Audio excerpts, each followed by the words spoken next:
Que Dios le bendiga una vez más.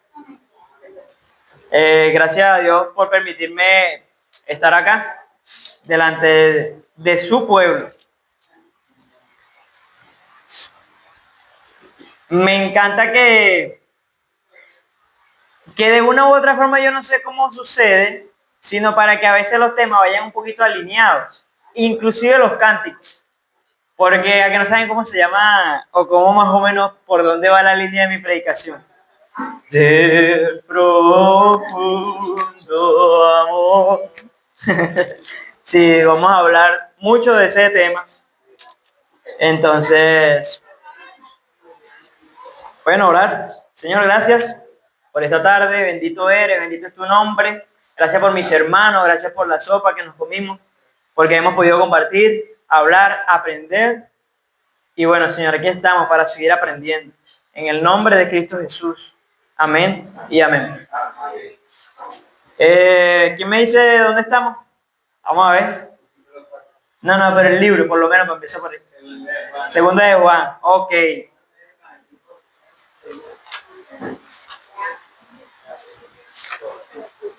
Segunda de Juan, mi hermano, le voy a dar un dato, está después de primera de Juan y antes de tercera de Juan. Es imposible no pensar en el hermano Juan hoy. Hermano Juan. Hermanos, el pastor dijo algo esta mañana que es tan cierto. Él dijo, no, Manuel quizás termine primero que Wilde porque el libro que él escogió tiene menos versículos. De manera, digámoslo así, textual, es más corto. Pero es tan sustancial, es tan completo. Y ahora voy a decir algo con mucha responsabilidad. Yo creo que el libro de Segunda de Juan, con el libro de Segunda de Juan sucede algo como cuando el apóstol Pablo, inspirado por el Espíritu Santo, escribió el libro de Romanos. Una carta full teológica, una carta completísima en lo que quiere decir. Qué bueno que el pastor la empecé a exponer. Me encanta que voy a estar aquí, que llegué en este momento y lo voy a poder escuchar.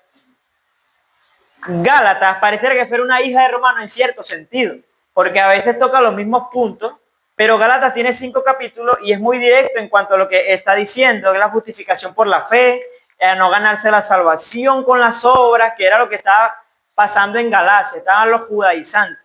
Entonces, de una u otra forma, pareciera que Pablo, después de terminar Romanos o con la carta de Romanos al lado, se inspirara para redactar ese mensaje a la iglesia de Gálatas. ¿Qué pasa con la carta de Segunda de Juan? Que en esos 13 versículos pareciera que estuviera comprimido todo lo que el apóstol Juan enseñó en Primera de Juan. Y esta semana volví a leer Primera de Juan y yo decía, pero es que está todo, pero tan resumido. ¿Y cómo lo hizo? Inspirado por el Espíritu Santo, obviamente. Y hoy lo vamos a ver. Hoy vamos a usar Primera de Juan, hermano, lo vamos a usar más o menos, porque es la Biblia y es el hermano Juan que está escribiendo todavía su epístola, ¿no? Entonces, eso nos va a decir mucho sobre el autor. Bueno, estamos en Segunda de Juan, el único capítulo que tiene, y vamos a empezar dando un pequeño resumen de lo que vimos la semana pasada, y vamos a leer el capítulo 1. El anciano a la señora elegida. ¿Sí recuerdan quién es la señora elegida, para empezar? Bueno, yo voy a dejar la carta abierta todavía esta semana. Puede ser una señora con sus hijos que era creyente en esa comunidad, o puede ser una iglesia que estaba en esa comunidad y los hijos de la señora eran los miembros de la iglesia. Es lo que muchos teólogos a donde más han llegado. Entonces, cuando yo nombre a la señora elegida, usted tiene que pensar o en la iglesia o en una señora que es cristiana con sus hijos cristianos dentro de esa comunidad. Amén. Entonces, hablamos de la hermosura que significa ser un elegido, lo precioso que es, y que Juan amaba a esa señora. Esa señora no estaba sola, porque todos los que amaban la verdad, todos los que han conocido la verdad, también amaban a esa señora. Explicamos que en ese sentido, aunque retirada de las otras comunidades cristianas, esa señora nunca se podía dar el lujo ni la queja de decir que estaba sola. E hicimos mucho hincapié en esa parte de que la verdad, hermanos, no nos deja solos. Nunca, porque el versículo 2 dice, a causa de la verdad que permanece en nosotros y estará para siempre con nosotros. La verdad, hermanos, nunca nos va a dejar. Ese fue el énfasis de la predicación pasada. Y nos llega el versículo 3. ¿Qué dice el versículo 3? Sea con vosotros gracia, misericordia y paz de Dios Padre y del Señor Jesucristo. Hermano, hasta aquí pareciera Pablo hablando. Yo dije, listo, ya el hombre usó una salutación muy similar a la que ya vemos en las otras epístolas. Y efectivamente Pablo lo usó muchísimo. En Romanos 1.7, en Primera de Corintios, Segunda de Corintios, en Gálatas, en Efesios, en Filipenses, en Colosenses, en Segunda y Primera de Tesalonicenses, en Primera y Segunda de Timoteo, en Tito, Filemón. Pedro también lo usa, Primera de Pedro 1.2, Segunda de Pedro 1.2 y Segunda de Juan, el que estamos leyendo. Era, digámoslo así, era el típico saludo, la típica salutación. Me encantó que Winder profundizó en ese punto temprano y de repente ya yo no tengo que hacer tanto énfasis, pero esas palabras sí tenían un significado real en la iglesia. Pero Juan no empieza como un apóstol normalito. Juan empieza como Juan escribe. Juan empieza diciendo: el anciano a la señora elegida y a sus hijos, a quienes yo amo en la verdad. Amo en la verdad. Entonces, escuchando esta salutación, volvemos al versículo 3. Sea con vosotros gracia, misericordia y paz de Dios Padre y del Señor Jesucristo, Hijo del Padre, en verdad y en amor. Hermano, ¿cómo un predicador puede poner un mensaje en el Nuevo Testamento y no centrarse en Dios y en Cristo? ¿Cómo puede hacerlo? Si los apóstoles, los hermanos que escribían las cartas, siempre, al principio, al final, en el medio, siempre tenía como objeto principal de exposición, de dar a conocer, de consuelo, aliento, exhortación, lo que sea que se vaya a redactar o predicar en la carta, a Dios el Padre de nuestro Señor Jesucristo. Siempre. La salutación de la mayoría de las cartas representa la esencia misma de ella. Vuelvo y repito, la salutación de la mayoría de las cartas representa la esencia misma de ellas. ¿A qué me refiero con esto? Usted va a ver que ningún apóstol va a empezar a decir gracia y paz de Dios nuestro Padre y del Señor Jesucristo a todos los que están en Galacia. Bueno, sí, hermanos, porque cuando estábamos allá en tal sitio, iba a empezar a hablar de otra cosa que no sea Cristo y el Padre. Siempre, siempre son sus temas principales. Sin mucho que decir de este versículo, que es una salutación hermosa, vuelvo y repito, pero le doy gloria a Dios que Winder explicó por qué la gracia va primero que la paz, siempre, porque sin gracia nadie puede tener paz con Dios. Éramos enemigos y por medio de su Hijo Jesucristo, por gracia, ahora somos reconciliados con nuestro Padre. Y nos otorgó ese ministerio de reconciliación a nosotros. Ahora nosotros tenemos que andar por ahí predicando a Cristo de gracia para que la gente pueda tener paz con Dios. Bueno, hermano, el versículo 4 me encanta cómo empieza, porque empieza con gozo, con lo que predicó Will. Dice: mucho me regocijé porque he hallado a algunos de tus hijos andando en la verdad conforme al mandamiento que recibimos del Padre. Mucho me regocijé. Hermano, yo no voy a ponerme muy, digamos aquí, a improvisar, porque yo apunté algo muy bueno de esto. Juan se regocija al ver a los creyentes perseverando en la verdad. Este gozo debería manifestarse en nosotros. ¿Sí o no? A menudo nos alegramos cuando nuestro ser querido se gradúa del liceo, cuando su negocio prospera o cuando logra graduarse de la uni. Ese debe ser uno de los títulos más celebrados del mundo. Y eso no está mal, uno se alegra, gloria a Dios por eso. Pero ¿cómo vas a comparar o cómo vamos a comparar ese gozo con el que deberíamos sentir por alguien que no solo conoció la verdad, sino que persevera en ella? Eso a veces pareciera que no nos causara ningún gozo a nosotros. Ponemos un ejemplo. Yo conocí a Winder hace 10 años y yo me fui. Nos separamos, por X situación nos dejamos hablar. Y cuando yo me encuentro con Jonaquer, con Winder, yo todavía lo escucho hablando de Dios, de Cristo, de su palabra, hablando del camino. Y a veces eso no nos interesa mucho a nosotros. No nos interesa cómo le fue en su vida material. Oye, Jonaquer, ¿ya tienes casa? Mire, y carro, y te casaste, y tus hijos. Y este gozo que está sintiendo Juan, pareciera que a veces nosotros no lo tuviéramos. Y me meto en ese saco. A veces yo me alegro más por otras cosas que por esto, inclusive. Porque hay hermanos perseverando en la fe. Independientemente de la iglesia donde estén o la denominación, están perseverando en la verdad. Son creyentes fieles. Y Juan se llena de gozo. Porque en esa doctrina, en ese evangelio que él dejó en esa casa, en esa iglesia, esa gente todavía está perseverando. Todavía está perseverando. ¿Cómo vamos a comparar ese gozo con el que deberíamos de sentir? Hablo del otro gozo material, pasajero, temporal, con el de alguien que persevera en la verdad. ¿Nos llena de gozo eso? Eso se lo voy a dejar como una pregunta retórica. Entonces, mi hermano, en el versículo 5 leemos la siguiente frase. Y ahora te ruego, señora, no como escribiéndote un nuevo mandamiento, sino el que hemos tenido desde el principio, que nos amemos unos a otros. ¿Cuántas veces hemos escuchado eso en Juan, hermano? En su carta, en su evangelio. ¿Cuántas veces? Aquí vemos cómo Juan acude a un principio y me encanta esta palabra. Porque los cristianos que quieran ser fieles a la Biblia son cristianos que siempre van a acudir a la ortodoxia. Hermano, Juan no le está diciendo, mira, yo mismo lo escribí. Juan acude a la ortodoxia. Juan no está trayendo una nueva revelación a esta señora. No, sino que le está recordando lo que desde dónde. Vamos a ver qué dice aquí. Que hemos tenido desde el principio. Lo que desde el principio se ha enseñado. Eso es ortodoxia. Lo que se habló hace 2000 años atrás sigue siendo vigente hoy y nosotros acudimos a eso, a esas palabras, y ahí radica el principio de lo que es la ortodoxia cristiana.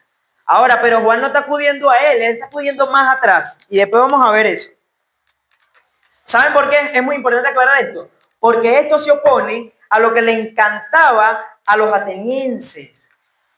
Se cree que los receptores de esta carta vivían en Éfeso. Éfeso quedaba a casi nada de Atenas, hermano, el centro cultural griego. ¿Sabe qué creían los atenienses y qué les encantaba a ellos? Según Hechos, a ellos, a los atenienses y a los extranjeros residentes allí, ellos siempre querían oír algo. Nah, te va a venir con el mismo cuento de que nos vemos unos a otros. A mí me encanta lo nuevo, decían los atenienses. Por eso que quedaron maravillados cuando Pablo fue, y un predicador de nuevos dioses. Vamos a ver qué está diciendo. Y a veces a nosotros nos encanta eso. De verdad que sí, cuando escuchamos algo nuevo, da como comezón, ganas de escucharlo. Siempre querían oír algo nuevo o algo heterodoxo. Es lo contrario a la ortodoxia. Y no es la primera vez que vamos a leer este principio ortodoxo de Juan. Como le digo, en 1 de Juan 3:11, ya vemos cómo Juan aplicaba esto en su carta. En dado caso de que cronológicamente se haya escrito primero 1 de Juan que 2 de Juan. Porque todavía no se sabe cuál fue el orden exacto de eso. Dice 1 de Juan 3:11, porque este es el mensaje que habéis oído ¿desde cuándo? Desde el principio. Que nos amemos unos a otros. Y ahí Juan está aplicando el mismo principio ortodoxo. Desde el principio, eso no es nuevo. Esto lo estamos escuchando nosotros desde la boca de nuestro mismo Señor Jesucristo. Y más adelante vamos a hacer hincapié en eso. Ahora, Juan no hace énfasis en el gran mandamiento. ¿Cuál es el gran mandamiento? Porque él quiso y ya. ¿Se acuerdan cuál es el gran mandamiento? Recordemos que Juan es el único de los escritores de los evangelios que había captado estas palabras del mismo Jesús. Claro, en Mateo, Marcos, Lucas sí aparece lo del gran mandamiento, que yo creo que no tengo que explicarlo mucho. Ustedes saben que un día le preguntaron al Señor Jesús, Señor, ¿y cuál es el gran mandamiento o el más importante de todos? Y él dijo, amarás al Señor tu Dios, voy a resumirlo, por encima de todo, y amarás a tu prójimo como a ti mismo. Entonces está encapsulando la ley, no es que está sacando lo otro, sino que la está resumiendo en esos dos. Yo creo que ustedes son bien sabios en esa parte y lo saben. Pero vamos a ver cómo Jesús lo dijo. En Juan el Evangelio, 13:14.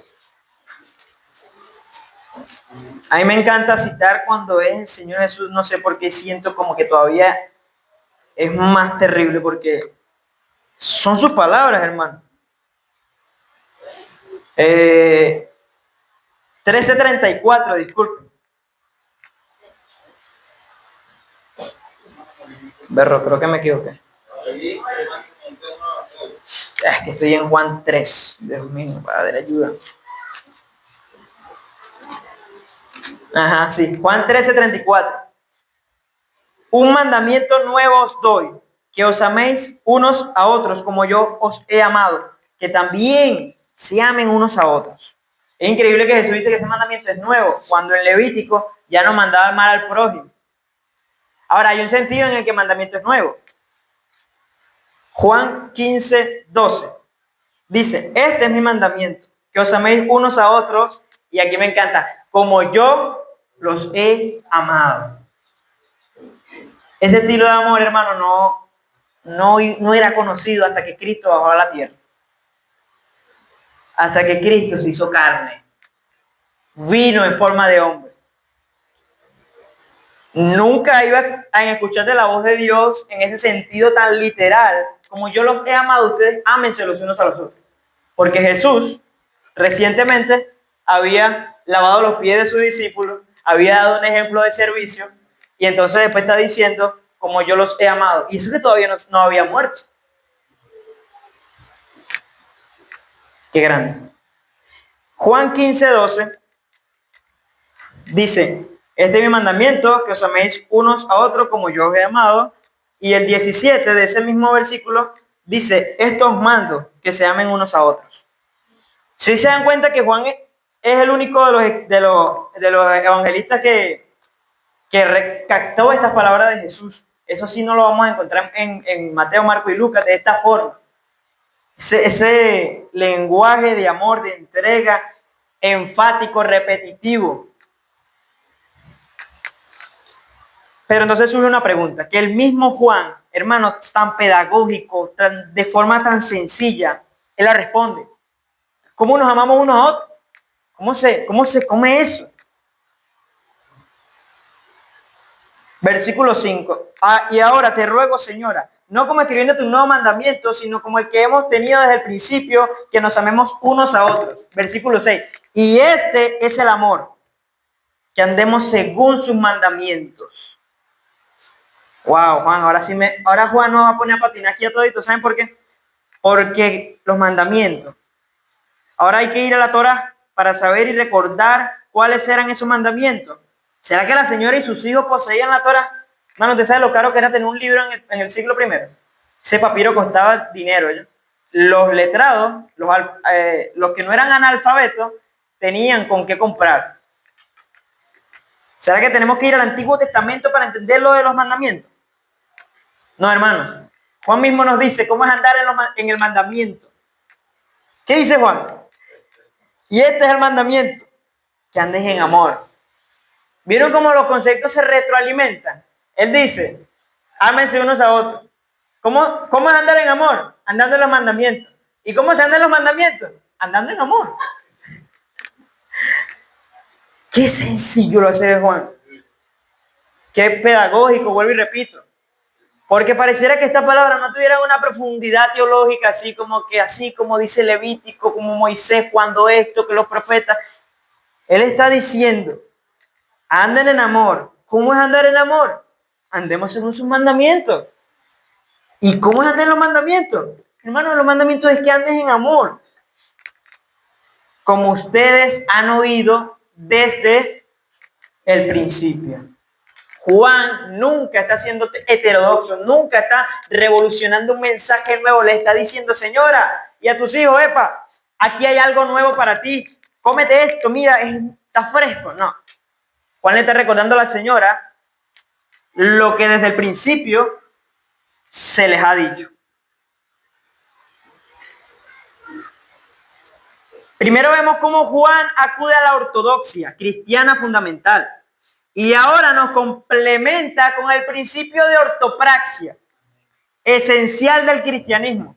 Y no se confunda con el concepto, que esto significa es cómo se debe conducir en la práctica un hijo de Dios. En amor, andando en amor. ¿Sí o no?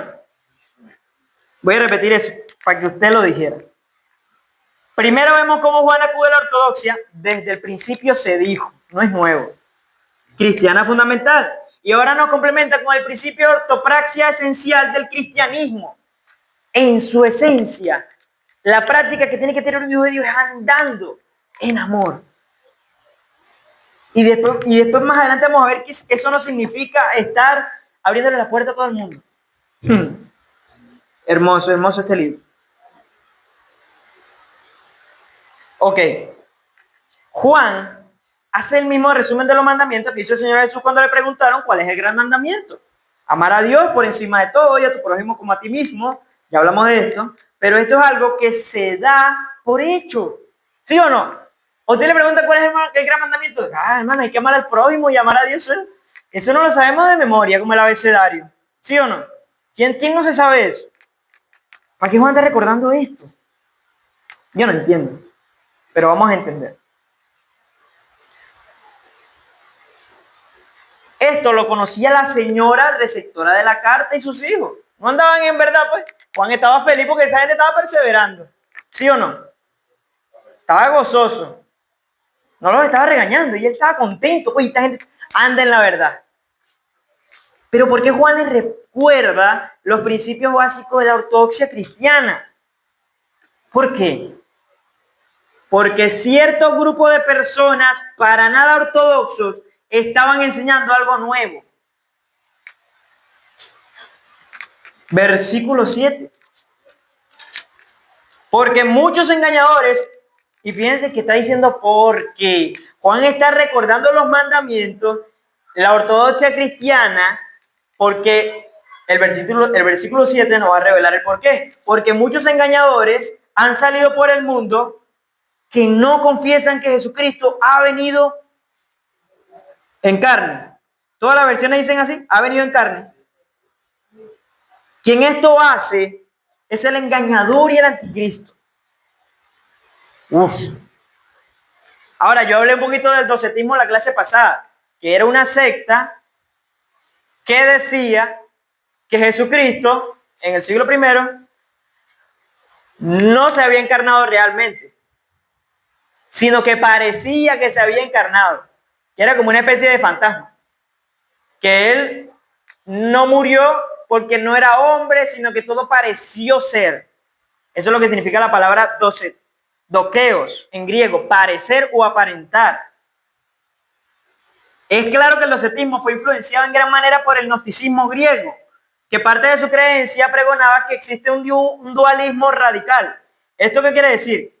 Que el universo está dividido en dos realidades opuestas, un mundo espiritual y divino, el bien e invisible, y un mundo material, físico, el mal. En pocas palabras, todo lo que sea carne, todo lo que sea visible, en él mora la maldad. Entonces, si Jesús se encarnó, significa que Jesús ¿qué? Participó y se hizo pecador, literal. No, en la carne no puede habitar el pecado, decían los griegos. Entonces esta creencia se radicó muy fuerte en lo que era Asia Menor, parte del antiguo mundo. Y Juan tenía la ardua tarea, con la ortodoxia cristiana, golpear esa heterodoxia, esa malicia. Porque muchos engañadores han salido por el mundo que no confiesan que Jesucristo ha venido en carne. Quien esto hace es el engañador y el anticristo. Pero entonces surge una pregunta. ¿Qué tiene que ver el mandamiento del amor con el docetismo? Suena más lógico si se le recordara esto a una iglesia que tiene problemas para mantener la unidad. Como cuando el apóstol Pablo le escribió a la iglesia de Corintios.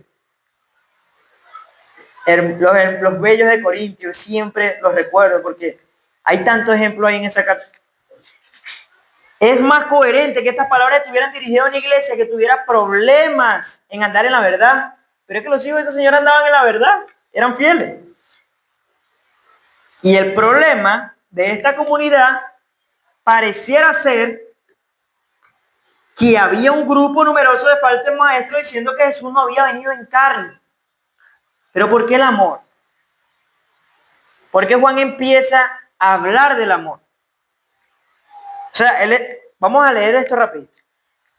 Desde el versículo 6. Y este es el amor, que andemos según sus mandamientos. Este es el mandamiento, que andéis en amor, como vosotros habéis oído desde el principio. Porque muchos engañadores han salido por el mundo que no confiesan que Jesucristo ha venido en carne. Quien esto hace es el engañador y el anticristo. A mí al principio me suena como un poquito distópico esto. Porque Juan me está recordando el amor y después me va a soltar que Jesucristo, que hay unos engañadores que dicen que Jesucristo no ha venido en carne. ¿Por qué el amor? Hermanos, así como hoy creemos que el más grande acto de amor yace en la cruz y por ende es la esencia misma del evangelio, la iglesia del primer siglo también creía igual. El concepto del amor cobró un sentido más grande, posterior a la encarnación del Hijo de Dios.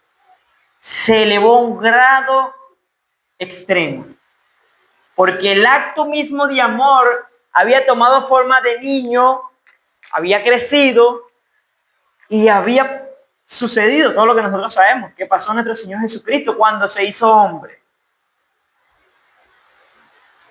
Es lo que nos dice la palabra, es lo que acabamos de leer en Juan 13:34, cuando él dice, ámense unos a otros como yo, ¿qué? Como yo los he amado.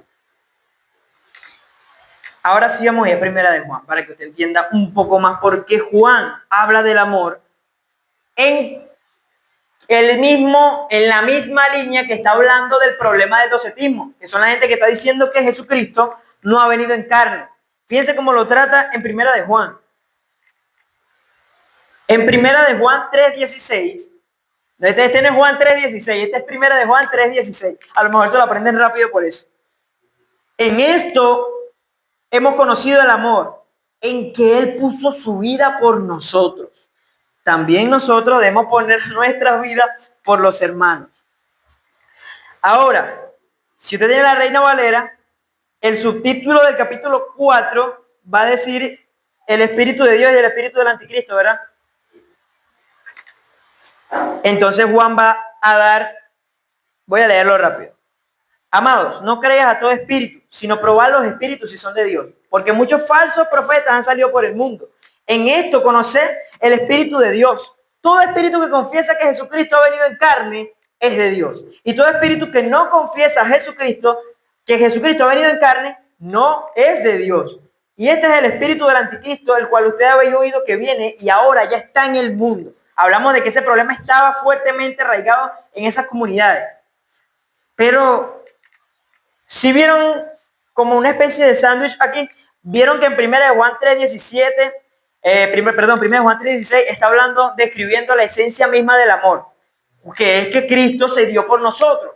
Y de repente va a saltar al problema de la gente que dice que Jesucristo no ha venido en carne. Pero 1 Juan 3:7, 1 Juan 4:7, ¿qué dice? El subtítulo. ¿Vio qué? Entonces otra vez te va a hablar del amor. ¿Qué tiene que ver eso? Bueno, vamos a leer 1 Juan 4:7 para que usted vea. 1 Juan 4:7.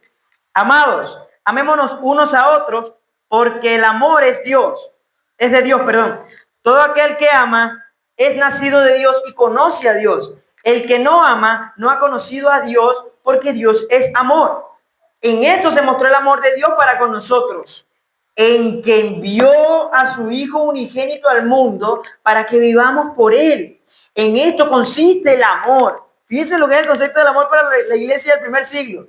No en nosotros, no en que nosotros hayamos amado a Dios, sino que Él nos amó a nosotros y envió a su Hijo en propiciación por nuestros pecados. Propiciación.